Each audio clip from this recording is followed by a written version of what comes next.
Good morning. It's once again Coffee with a Farmer, a resource manager, and we're super excited this morning to have Scott Morehead from Agrian. Agrian is a company that's based in Clovis, California, and we're going to talk to Scott more about what Agrian is, because from the name you'd have no idea.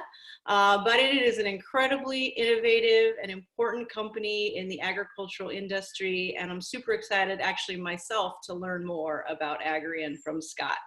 So just like we do every morning, we're going to start with a round of introductions and a question that everybody's going to answer. So the question this morning is going to be focused on what are you seeing differently in your own neighborhood or community in the last month or so since we've had this shelter in place order that's really kind of surprised you and maybe really made you happy. So I'm going to go ahead and start. I'm Mary Kimball. I'm the executive director of the Center for Land-Based Learning, and I live in Woodland. And my neighborhood is already pretty quiet and pretty peaceful, but I have definitely noticed an increase in birds. And the amount of birds that I hear singing, that I can physically hear, has really changed, and that's because there's less traffic. So even though I'm already in a fairly quiet neighborhood, it's even more quiet and more pronounced of the birds that I can hear, which is awesome. So I'm going to switch it up to Dana.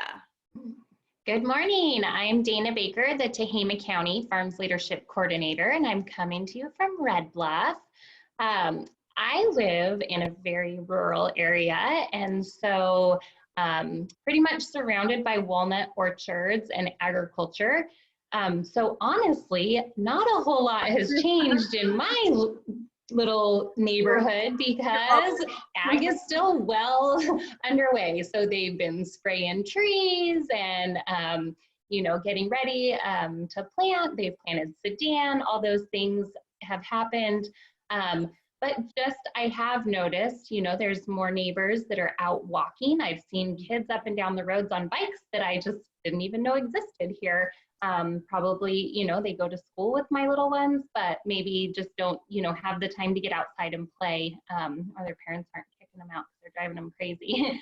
So, yeah, it's not a whole lot has changed, but again, that's because we live in an area where it truly is pretty much the essential businesses and they're still operating in full steam ahead. So. Awesome. All right, Joseph, you're up. Good morning. My name is Joseph Montoya. I live in Sacramento. I'm the Farms Leadership Coordinator for the Sacramento Valley. One thing that I have noticed is a lot of traffic decrease. I do live closer to the downtown grid, and in the morning coming up, I just a major decrease in traffic. That's just been a huge thing. It's been really cool. Definitely, very nice. All right, Katie. Good morning, I'm Katie Workman in the Central Valley. I live in Fresno and I live in inner city Fresno. And at first it was like almost eerily quiet. Now it's kind of picking up a little bit, but it's still pretty quiet. I live right off of a major road that it just kind of constantly there, and also has been a lot less emergency sirens, which is kind of good, I guess. But yeah, it's almost eerie that it's really quiet. All right, Romy. Hi, my name is Romy Whataburger. I'm the Kern County Farms Coordinator here in Bakersfield. And I would say we live close to a school, so I don't hear the bells in the morning and the kids screaming. And so that's been a big change. So it's different. That's a good point. You don't realize how loud that is. Yeah. All right, and Letty. Good morning. My name is Letty Hernandez. I run the program in Monterey and Santa Cruz County. A few things that I noticed around the neighborhood that's different is that there's a lot of people walking their large dogs. And I remember before I seemed to be the only one with a big dog, and now they're just everywhere. So that's cool. I've definitely noticed a lot more people walking. It's dramatic. And yes, it's spring and the weather's nice, but way more people out. So I love that. All right, Scott, you're up. I'm going to do a little quick intro and then I want you to take it away. But I just really appreciate you being on this morning. Agrian is a wonderful partner for the Center for Land-Based Learning and the Farms Leadership Program. And I think we were introduced to your company about 4 years ago by a really wonderful partner in your region.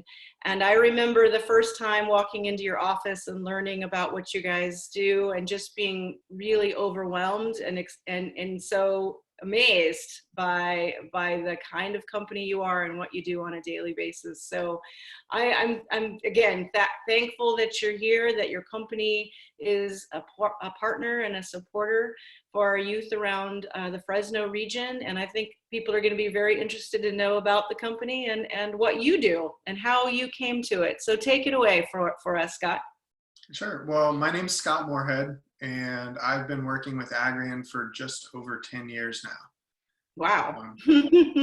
A lot For being so young, that's impressive. Well, it was straight out of Fresno State. So a lot of people end up going into the ag field because they've got an ag background and they grew up on a family farm or they were involved in FFA or 4-H, and that is not what my situation was. I grew up in Fresno and we didn't have programs like that at my elementary school or junior high or high school level. So I was working at a restaurant and getting ready to go to college and thought, man, I should really pick something that's got some longevity to it. And figured, live in the Central Valley, ag might be a really good field for me to start studying when I go to school. I got a couple jobs, summer jobs that I just got introduced to by buddies. So, hey, you want to come work at this pesticide research and development company? Okay. And got to get some real world experience, moving irrigation pipe, hand weeding, hand thinning peaches, the kind of stuff that you do when you're young. So you realize that that's really not what you want to do for the rest of your life. So that would be an encouragement to everyone, is even though the job may not seem glamorous, it's worth doing and getting that experience and understanding, what, not just what you want to do, but what you don't want to do for the rest of your career. So that was super valuable. And then I started working for Crop Production Services, now Nutrien, as a field scout when I got to Fresno State. And it was just summer job. So, 10, 12-hour days, 6 days a week, checking fields out in San Joaquin, Tranquility, Corcoran. And that was great to get exposure for that and kind of put some of the practice that I was learning in school into real world situations. So I majored in plant science at Fresno State. Great. And I graduated in 2010. And that's actually how I got hooked up with Agrian. Is a former employee came and did a presentation for my pesticides class. And it was just before winter break. And everyone else beelined it for the door. And I went and talked to the guy. I said, hey, this sounds cool. Do you guys have any internships? Yeah. And he goes, well, not really, but maybe we could talk about one. So I was actually the first intern that Agrian had. And when I graduated in 2010, I had my ceremony on a Friday and I walked into a full-time position on Monday morning. So I think that's a great lesson, Scott. And I really appreciate you bringing that forward, because as we've said before on this, when someone comes to you with that level of interest as a professional in an industry, you're like, sure, I think we can figure out a way to help. Maybe we can't, but maybe we can connect you with somebody else. And that level of motivation always makes people say, this is somebody that I want to help and I want to maybe even have in my company. So that's a great story. Yeah.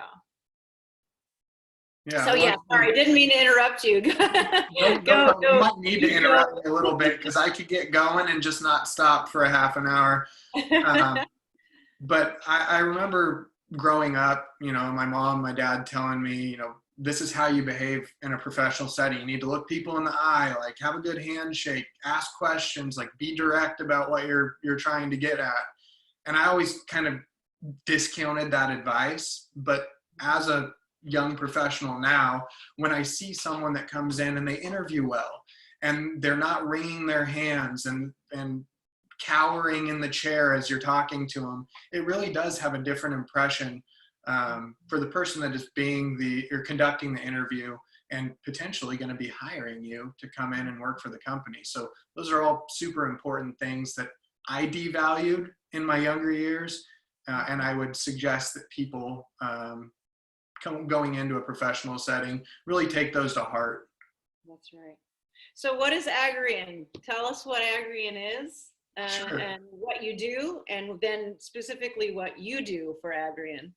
Sure. So we'll go over the company first. Agrian's a web-based ag software platform, and we cover a wide breadth of things, so I'll kind of generalize them. Our flagship product, and really what brought Agrian to its current state, has been our compliance tool set. And that is a regulatory tool that checks product labels for users prior to application. So PCAs, pest control advisors, will write a recommendation and that says, I think you should use this product on this crop at this rate to control this pest. And there are thousands and thousands of product labels out there. So it's a struggle for people to keep that straight without a system in place. So with great foresight, the Agrian founders set off on a mission to create an indemnified label database. And that indemnification portion is really important. Indemnified meaning that all of the data that's in Agrian is backed up by the manufacturers. So when you pick Roundup, it's not just Scott at Agrian or some guy in the back that said, yeah, you can use it at this rate on these pests, but the actual manufacturer has signed off on those use rates and season maximums and all the nuances of the label. So our customers have the peace in mind of knowing that it's indemnified by the manufacturers and they've got correct data. So that was huge, and it continues to be a big component of our business with integration to the counties here in California to submit your pesticide use reports at the end of the month electronically. That's not only helped users streamline their workflow, but it's really cut back on what the counties needed to spend on bodies data entering information that comes in through standard snail mail or hand delivered copies, that used to come into the county. Sure. And the county ag commissioner's offices have over the years, their labor force is reduced. So I can imagine that this is something that is very helpful to them. Like you said, it streamlines it for them. A lot less time studying each one and filing it or whatever they used to do with all of the hard copies, right? Absolutely, yeah. Yeah. We see a lot with customers that I train, and it's a hard habit to break, but a lot of people still print stuff up and stick it in a binder and put it on a shelf. I think that's going to shift as we get a younger workforce coming into the mix that's used to technology and having it electronically in a database. You don't necessarily need a physical copy all the time, right? So that's a habit still that a lot of people continue to go through, and printing and bindering and storing. Yes. Binders upon binders upon binders. Yeah. No, and aside from the compliance stuff, we've stepped into a lot of what the country would paint as precision agriculture in the last several years. We've been building out a suite of services that surround those precision ag tool sets, integrating with machine data as planted, as applied, as harvested, satellite imagery, where you can get an NDVI image of your crop and see where areas are weak that you need to go and check out, field sampling, things like that. So it's typically a more Midwestern take on agriculture, kind of the compliance versus precision ag shift. Kind of cuts off at the Rockies, I'd say, where compliance is a Western-centric focus and precision ag is more Midwest farming. But you're seeing the melding of those two things with regulatory pressures from consumers, right? We have a more informed population, more readily accessible data on the internet, and people want to know that their food is safe and where did it come from. We don't deal with animals at all, but it's a good example. You know, were the cows happy before they became my steak, or, you know, produced this milk that I'm going to get? People care about that now.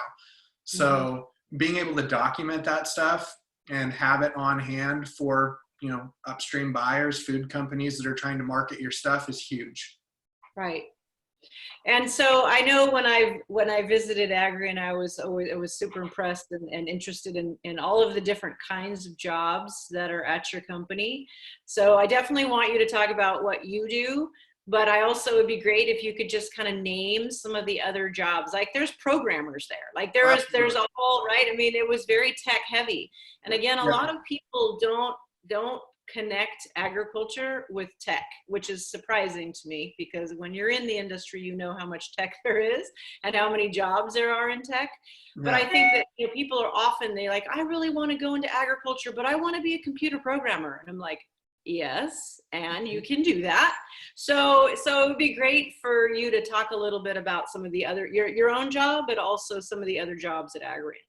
Sure. So, I mean, I never thought that I would be working for an ag software company.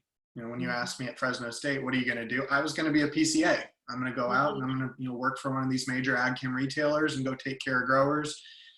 So it was a unique opportunity that kind of I just happened upon with that internship, and it's turned out really well for me. And we employ, I'd say the majority of our employees are software developers. So all of our stuff is done in-house. We hire these bodies, they're full-time employees, and, you know, they're obviously have the flexibility to work from home as well as, you know, come into the office. But we have remote employees that work from their home, you know, and from New York all the way up to, you know, Washington, Oregon, all throughout the Midwest. So it's a unique perspective that you don't necessarily have to have a physical office for everyone to get together on. We've got chat programs like Slack and, you know, ticketing systems for developers of, you know, bug issues and improvement issues that we can communicate remotely. So we've got that software team, those would be our software engineers, and a QA team, those responsible for testing the functionality before it gets merged into our production environment. And they work very closely together. There's kind of an administrative function throughout that as well to ensure that the teams are communicating appropriately, things are getting done and released in an orderly fashion. So that's kind of one side of the business, really behind the scenes. So everything that I just talked about in terms of functionality is powered by that team, and they're the ones keeping it working and running smoothly. From the customer-facing perspective, I'm part of the customer success team, and my responsibilities, along with many others that share the same title, is to get a set of customers that you own, and you're responsible for onboarding them, training them, fielding issues as they come in, and improvement requests as they come in. And then we need to decide, you know, for improvements, what's getting improved when, and what benefits the greatest good and level of effort required. And then bugs, obviously, we need to address and get those fixed. So it's kind of a meld of a fairly technical role without actually knowing how to code or do any development. But I kind of bridge that gap between a potentially very non-technical field user and an extremely technical development resource, so they can better understand the reasons. Because many of these tech guys, the software developers, they don't have direct background in agriculture. They maybe haven't had those internships and those job opportunities that I've had in the past where I've been in the field. So I try to help them understand through what we call user stories, like, hey, this is what my user needs to do. This is why. And then they figure out how to make that a reality in the system. That's so interesting. And I think this is something that we try to talk to our students about all the time, like just having some basic background in agriculture, right?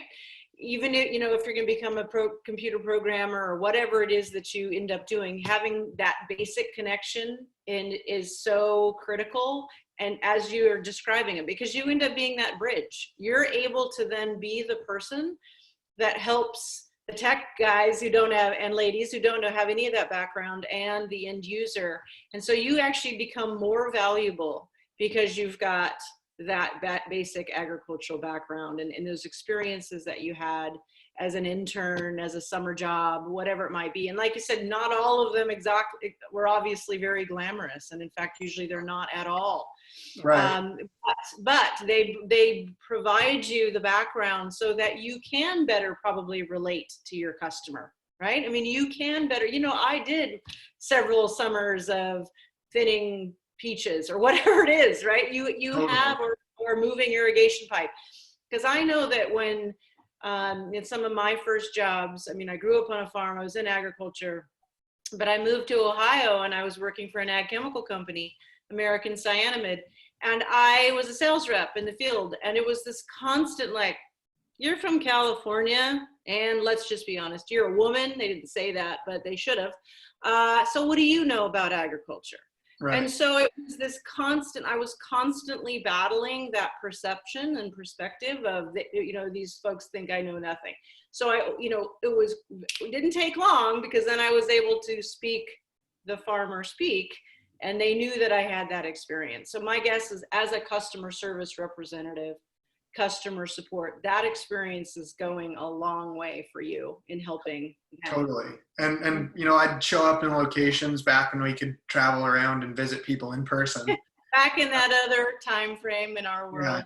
Yeah. In the old world, when I would go and do that, I'd gotten comfortable wearing my Wranglers and my boots and my hat, and I identify with these users. So I show up to the location and they think, oh, the IT guy is coming to teach us how to use this software program, and I come walking through the door and they go, huh. And we start talking, and I've got some experience with scouting fields and hanging traps and counting traps and being in the 114-degree heat. So I think it helps connect with those customers initially. So any opportunity that you get to be able to gain some life experience, albeit unglamorous, really helps you in the future to connect with people and have some shared experiences, and they let their guard down a little bit. That's right. Build that rapport. That's what I learned. Like, the very first thing I learned in sales, find a way to build rapport. And in the Midwest, and while I was in New Jersey initially, I would be calling people. I was a telesales representative, for God's sakes, in a cubicle in New Jersey. And I would be calling farmers and feed mill operators and around in Iowa and Illinois and Indiana and Virginia and North Carolina. And I could always connect on the weather and the prices. It was like, you could always connect with those two things. And that's pretty much the case, no matter where you are in agriculture, you're going to talk about, and I guess right now, COVID-19. So what are some of the things that you obviously you're working from home. Yep. You're having to do all of these things from home now. You're not being able to walk in with your hat and your Wranglers or whatever. So what's changed for you in the last 3 to 4 weeks in your job? And as we were discussing a little earlier, what do you see kind of on the other side of this as maybe some changes in the way that you work? So really not a tremendous amount has changed, other than the fact that instead of being at the actual Agrian office, I'm working from my home office. We're seeing a lot more acceptance of web meetings because it's required. And I think coming out the other side of this, we're going to maybe change the way that business is conducted, because ag is a very face-to-face business. It may be one of the holdout industries where kind of a face-to-face meeting and a handshake mean a lot to people in the ag industry. And I don't think we're ever going to fully get rid of that. But being able to conduct meetings remotely is becoming more accepted by a typically older population that is a bit more resistant to technology. Hey, Scott, I'd really prefer if you just came out here. And it's like, well, you're in Woodland and it's going to take me 3.5 hours to get there. So I would really prefer if we could just do a quick webinar for this 30-minute topic that we need to cover, right? So I think that in general, not a lot has changed for me. And coming out of this, I think that we're going to see a lot more receptiveness to web-based trainings and meetings.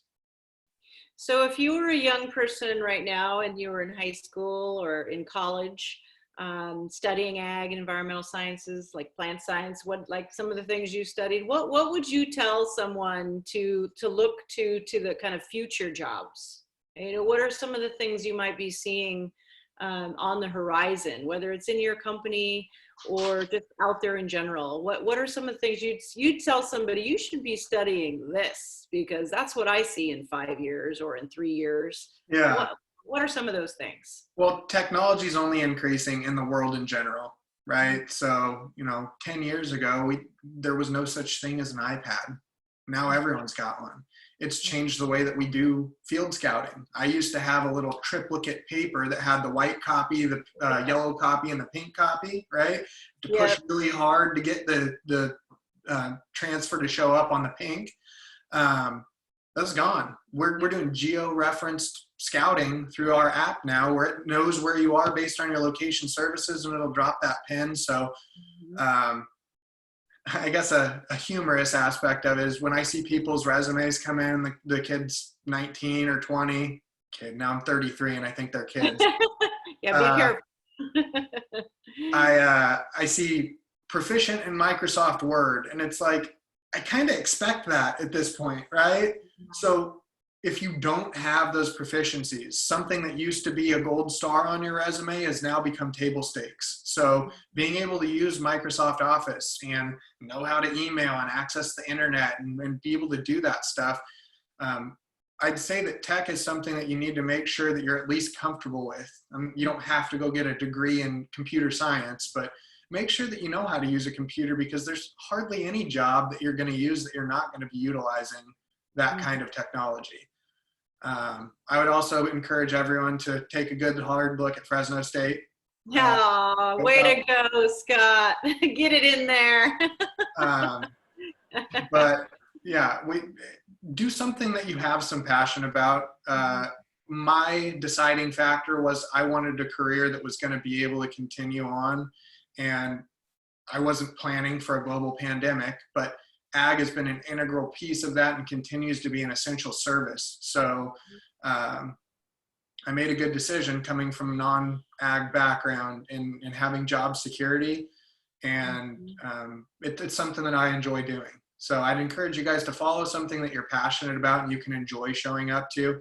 Every job's going to have its highs and its lows. Some days you're just tired, right? But if you're doing something that you actually have some passion and some drive behind, it's going to make it less of a task and more of something that you wake up ready to rock every day. That's awesome. Do any of the coordinators or anybody who's listening right now have any questions? Katie's rocking her Agrian hat. Scott, you probably noticed that because Katie is answered some questions on social media and got her hat. Yeah, you didn't elaborate on how you won the hat, but that's cool. Yeah, some Instagram. Yep. I some people, and I got a hat. And I guess that brings up another good point. We have a marketing team and social media and outreach through Constant Contact and Facebook, Instagram. Like, we're more connected remotely than we've ever been before. And it's nice to be able to reach a large audience all at once, through a social media post. And that's another interesting aspect, kids in high school and early college might consider as well, is every company needs a marketing team to get information out there and ensure that users are informed, because we take it for granted. I live in Agrian every day, but not everybody knows every aspect of it. So we need to have those communications. And if you're not advocating for yourself, don't expect someone else to do it for you. Yeah, that's a really good way to close out. And I brought it up because of the hat, but Agrian's got a great, obviously, website. You guys have great social media presence. Agrian.com, isn't it? Yep. Or at Agrian. So it's another way to take a look at a company like this. If you didn't know, this kind of thing existed, and to see there's other, certainly other companies out there. Agrian is a real leader. But this is, you're an example of someone who, like I said, didn't come from agriculture, decided to study plant science, and this is the kinds of opportunities that really opened up for you, also because you were open to those opportunities. And so I really appreciate it, Scott. It's been great to talk to you. We're through our half an hour of coffee with a farmer, in this case, resource manager, but you serve farmers. And so that's the other piece of this, is to talk about all of the different kinds of careers that are possible out there. And that's what we do in the Farms Leadership Program and Farms Advanced. It's a big part of our goal as an organization, is to expose students to all of these different opportunities. So you have been the perfect example, really, of how that's possible. So again, well, thank you for having me. Yeah. And thanks to Agrian again for all of your support over the years. And we do offer summer internships, so people that live locally will be the ones that go for that. But if you're in Fresno County or open to living in Fresno for the summer and you're looking for job experience, come see us. Well, you started the internship program, so we appreciate that. Thanks again, Scott, and have a great day. I hope to see you next time I'm in Fresno at some point. Clovis. All right, take care. Take care. Bye-bye.